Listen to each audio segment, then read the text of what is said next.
Well, how can the governor say this? Kindly read 7. Is it possible? Forget the right or wrong. Why should the governor say it? How can he say it constitutionally is my question to myself. Dear Shri Udhavji, the governor writes to the Chief Minister, I am therefore confident that you and your government has lost the trust of the House and the government is a minority. I'll just pause and look at let us just forget this case for 2 minutes. Look at the consequences of this letter in the constitutional and the juristic sense. Number 1, it is a certification by an executive nominee that the departing allegedly disqualified members, allegedly by me, are kosher. They are not disqualified. They are not disqualified is his confidence. Number 2, that you, Mr. Udhav, is not the Shivsena, but those people are. He is writing to Uddhav Thackeray. 3, he is doing it under the nose of a pending disqualification, then scheduled proceeding and a hotly contested Supreme Court matter. The ordinary mortals who are doing it, the Lord should take a very serious view. I know the Lordships can't issue directions to the governor and content may not lie. But just consider, Manoj, if anybody else would write a letter like this, when your Lordship is hearing such a heavily contested matter and the Speaker is dealing with it, I don't know, Manoj, normally, Manoj, we'd expect some contempt notice. Then some appropriate case will also examine how far the arc of immunity applies. Number 4, he is, Manoj, actually setting up the ground as a precursor. Come to me, I will swear you in. This is an advance intimation. This 7th para read as it is can only say, come to me, I am ready to swear you in. Because you are kosher. There is no problem with you, there is no stigma. Only step left is that, nothing is left. Therefore, Malaj, to the other question, my Lord, the Honorable Chief Justice asked me on Thursday, Malaj, what is it that you want us to do in the event that we agree with you? Lordship put a question like that. One of the simplest levels, of course, I gave your Lordship a larger answer, simplest level is to quash this letter. Now, suppose your Lordship quashes this letter, just for a minute, and I do not press, except for 1 or 2 things, in any meaningful way for other things. Just suppose, I'm just not conceding anything, I'm just giving the Lordship a supposition. The status quo ante is automatically restored. Lordship doesn't have to say it. And is that constitutional morality? Is that fair play? Is that upholding the greatest traditions of governance? Because clearly it is. And certainly, there can be no bar, immunity, hesitation, legal obstacle, constitutional bar from quashing this letter if your Lordship otherwise agrees with me.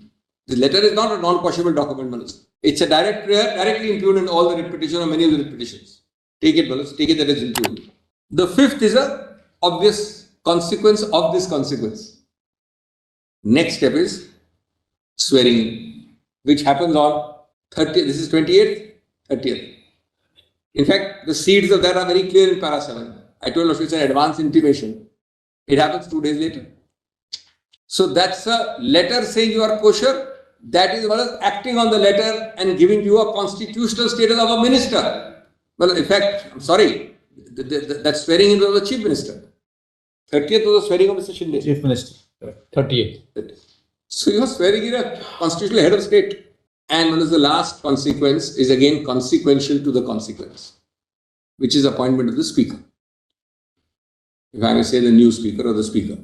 I have given your Lordships 6 consequences. I mean, one can make probably 7 or 8 also, but let's say 6. Well, my respectful submission is A, that these are serious consequences, extremely serious for our constitutional polity.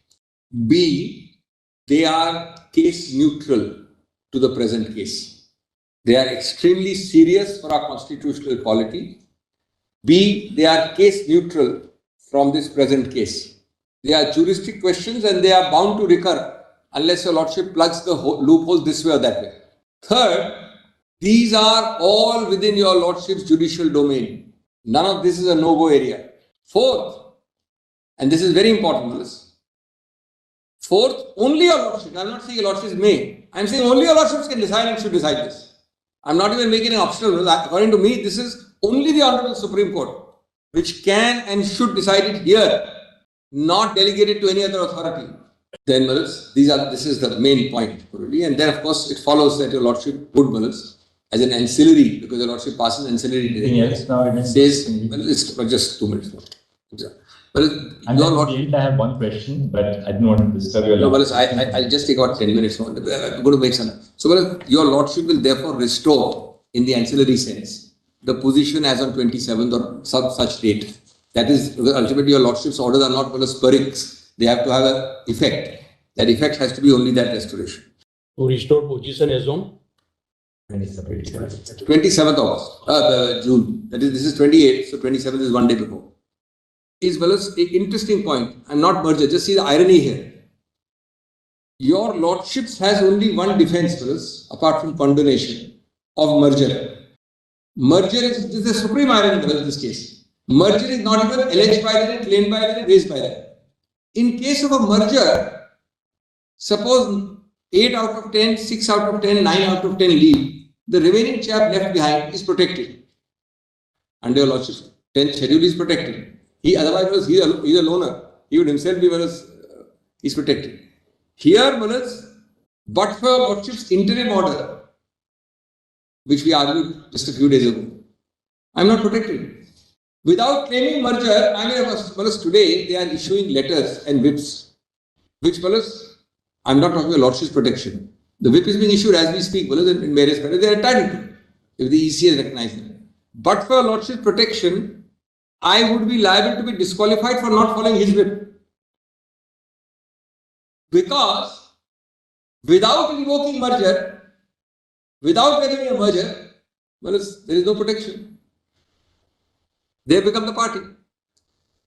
These are consequences. This is a consequence Lordship add in my 6 consequences. This is a very weird consequence. It's a very weird consequence. If you have the defense of a constitution, you are worse off. If you don't take the defense of a constitution, you are better off. I'm very deeply obliged. One question I had, it's a facts part.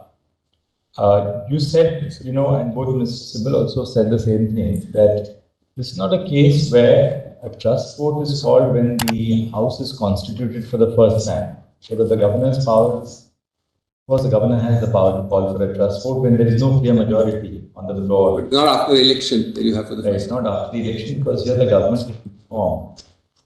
Very valid point that, this is post-formation of government. What is the power of the governor to call for a trust vote post-formation of the government? What are the circumstances in which he can... That means a running government. A running government. Correct. Well, let me answer on first principles. Of course, we can add some material and give your Lordships specifically and not only on this. But on first principles, the first answer is that 0, where, because Lordship will decide abstract. 0, answer to Lordship, direct question, direct answer. 0 power, where there are pending disqualification issues in a running government. Because Lordship should not mix up the two. One is a normal vanilla running government with no issue of disqualification. One is a disqualification pending at 2 levels. My candid, clear answer to your Lordship's direct question is 0. Number 2, the reason is what I have given It is a lateral entry of the executive in an area where there cannot be any jurisdiction. There is no locus for us in either 10th schedule or your Lordship jurisdiction. Number 3, if your Lordship's question is premised, has to be premised and rightly premised on the assumption that the governor, what he does in the question posed by the Honorable Chief Justice, what is he doing, He is recognizing ABC as the inverted commas majority. There is no relevance to your Lordship's query unless the governor does that. Otherwise, your Lordship's query would not be relevant. Obviously, please suppose that he is giving some imparting legitimacy, recognition, or some status. How is that possible? There's only one gray area. In constitutional law, it's not possible. Not so much from the facts of this case, where we're looking at it now from the perspective. On the facts, I tell Lordship, when you read that letter of the 28th of June 2022, the governor, you said that what the governor essentially did was to recognize a split by the letter. In fact, that letter does say that so many people have left you, and therefore, that without using the word split is a full recognition, my submission to the Lordship. De facto recognition of a split. Yes. Correct.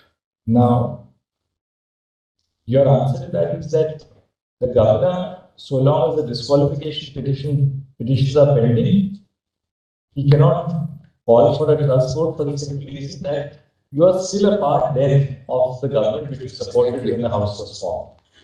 Except in one case. Right. Where, for some freak reason which I cannot think of, it will never happen, that nobody decides to seek to disqualify the other. Now, let's suppose. Often the speaker, what he may do is that look, No, I don't disqualify you at all. No, but that is not so simple. Then you contribute to the majority of the. No, but I am doing a juristic answer to your Lordship's query. It can never arise in practice, but I am giving a juristic answer.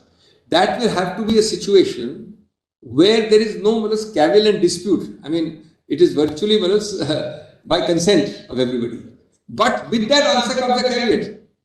It goes back to the origin and the object of the 10th schedule. Why was it enacted? It was enacted not to encourage these trust board situations by defections. Unless that is so, it will rise every week, every 2 weeks. One of the last point, maybe we can take 2 minutes to put this to the other side also. Yes. So what is there's no clear answer. No, I'm very grateful because it helps us to clarify in our own minds also. Just to clarify. There is in assessing the strength of a ruling party in the House, whether it's the Legislative Assembly or the Parliament, you have a numerator and you have a denominator. The numerator represents the strength of the party when the House was formed. The denominator represents the total strength of the House. Now, by calling for a trust vote on 28th of June 2022, the governor, according to you, your argument is that the governor therefore recognizes that a part of the numerator has evaporated or has been taken away. It's rather nice to put in numerator. The numerator has been taken away. And therefore now I feel you have lost the confidence in the House. According to you, that is not permissible because the disqualification petitions are still pending. And he recognizes and gives legitimacy to the numerator. In your Lordship example, he is recognizing and giving legitimacy to the numerator. The only problem which I think, which is kind of not, which is worrying is, does the governor not also recognize that the very act by which the numerator may or may not be affected? Alright? For instance, the numerator would be affected even if you don't treat it as a split and there's a clear disqualification. Then the numerator is reduced by X, the strength of the ruling party in the House, minus Y, the people who have defected from, who have therefore attained disqualification. But equally, that same act affects the denominator also. Because it reduces the total strength. The total strength of the House. Correct. So, though the governor cannot therefore say, the governor cannot legitimately say that, look, these people have left you, therefore I want to trust. Correct. But can the governor not then say that, look, assuming that there is no recognizable concept of a split now under the 10th schedule, the effect of all this is that these people have to be reduced both from the numerator. Straight away. There are many answers. First, this exercise cannot be done by the governor because there is no mechanism for it generally. You have been arguing that he can't assume to himself to take a decision. First, you have Lordship 3 or 4 answers. Lordship, note down a very specific answer. This is an exercise itself which he cannot embark upon. The governor has no such jurisdiction to embark upon when there is a running house. Now, second answer. Right. He can't embark. But can you not, therefore, they then say, I want this exercise to be demonstrated on the floor? No, I'm saying that exercise you can't embark. Let me answer. Can you not? He has argued that. Second answer. Argued that he won't have the. It has to be. Whereas numerator, denominator, you can't start because your Lordship has to premise a direction by me to him. I am the governor, I am giving him a direction. Please have the argument. You can't give a direction. Got your point. Therefore, the legislature, the speaker or the chief minister can say, sorry, I don't know where this direction. I don't hear this. Finish your argument, therefore. Until the outcome of the disqualification petitions is known to the governor, exactly, he cannot then call for a possibly, using your line of argument, we're just trying to understand this and stretch it to its conclusion. After the disqualification petitions are decided by the speaker, then there is clarity in the mind of the governor on what is the extent of the numerator which has been affected. I am very grateful. I was going to answer, I am not conceding, but I was going to answer because that question will arise. Lordship will be very careful about a hypothetical situation, but possibly but because why is that? Because a constitutional designated judicial or quasi-judicial tribunal has given a verdict. After that, there is something, as the Lordship puts it, that verdict, unless disturbed by the High Court or Supreme Court, is binding or operating. But here, your Lordship's query answers the first part. There is also You are doing it well before. There's another point in your favor actually, which is that the very same unit which affects the numerator affects the denominator also. Yes, yes. Right? So if the governor cannot postulate until the disqualification petitions have ended that the numerator has been affected, then he cannot say that the denominator is affected. No, he cannot. By the very arithmetic, it has to be both. It is very selective otherwise. Right. Because the same act of defection which reduces the strength of the ruling party, which also then affects the strength of the house. And Manoj, can you start doing this in a this is the word premature stares your Lordship in the face. Constitution says this body will decide. This body is ready to decide. You go and give a decision virtually. I will reduce the denominator, I will reduce the numerator. That will create chaos. And Malaj, your Lordship has to see, Malaj, You are saying also you can't take cognizance of the existence of the 10th schedule proceedings.